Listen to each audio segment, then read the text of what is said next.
For in an hour you do not expect the Son of Man will come. Our Lord here in this gospel passage is alluding to what he's about to describe in much more detail. He's alluding to the final judgment. Well, actually even more, he's alluding here to what will occur at our death, when we will receive the first judgment. But you see, at that moment, which we don't know when it will come, none of us knows, or very few is it revealed, the precise day and hour of death. We don't know, and it can come at any moment. And so our Lord is telling us we must be prepared.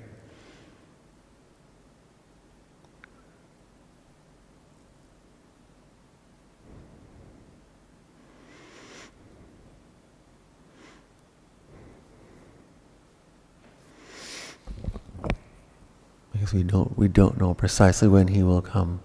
And at the hour of our death, our eternity is fixed and we can't change it.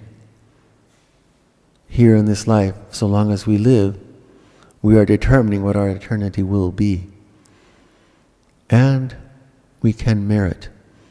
We can achieve an even higher place. Not only for ourselves, but for our loved ones as well. But once this life comes to an end, we can't change anything. Then it's fixed.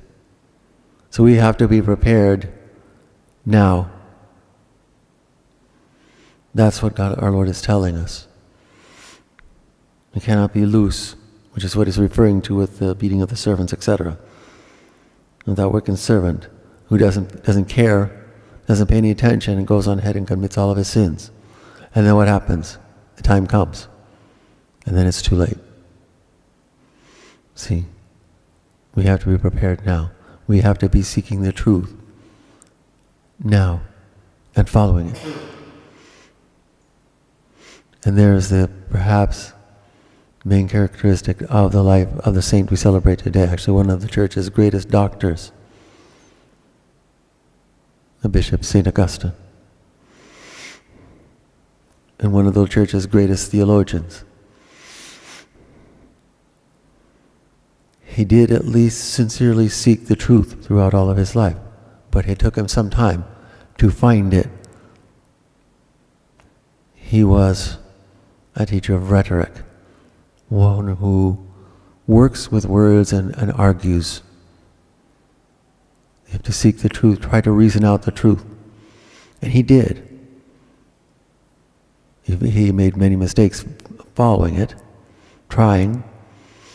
He tried different philosophies and didn't find it. And couldn't find it. Finally, he found the truth in the Catholic faith. He found the truth, but he said, wait a minute.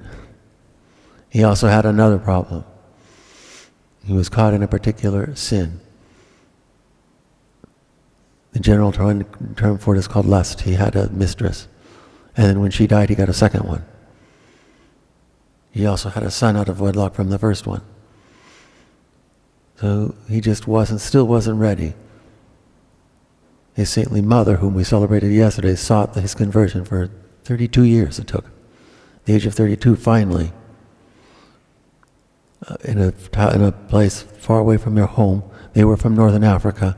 They were now in Milan, in Italy. And she got him at least to see another saint yet, St. Ambrose, who was the Bishop of Milan.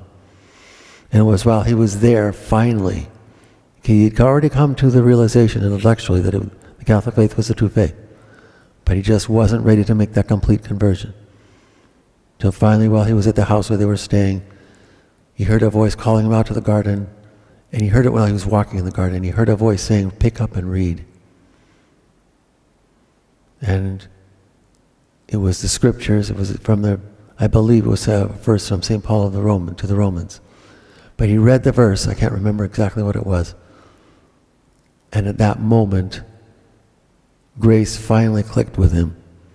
And he made not just conversion, but a complete, total conversion. Completely gave himself back to God. Completely gave himself to whatever God will.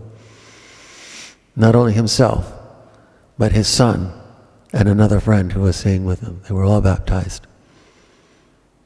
And just a few days later, his mother would tell her son, "What more do I have to stay here on earth for? The one thing I sought, the one thing I wanted to live for, God has lavished on me," she said. She saw clearly how much her son had now given himself to God, completely made that conversion. And she died just a few days later. Her son, of course, would live some time longer and would become Bishop of Hippo, and the great theologian he became and doctor of the church. He wrote extensively of the faith. You can find his whole conversion story. He spells it out himself in his Confessions. A beautiful work. In any case, we see here that complete, first searching the truth, but taking a little while to find it completely, and then taking a little bit longer to say, yes, this is the direction I have to go. Took a little movement of grace there, but it worked. But that's exactly what God is calling each and every one of us to. The truth, first of all. Because God himself is the truth. And once we find that, we have found everything.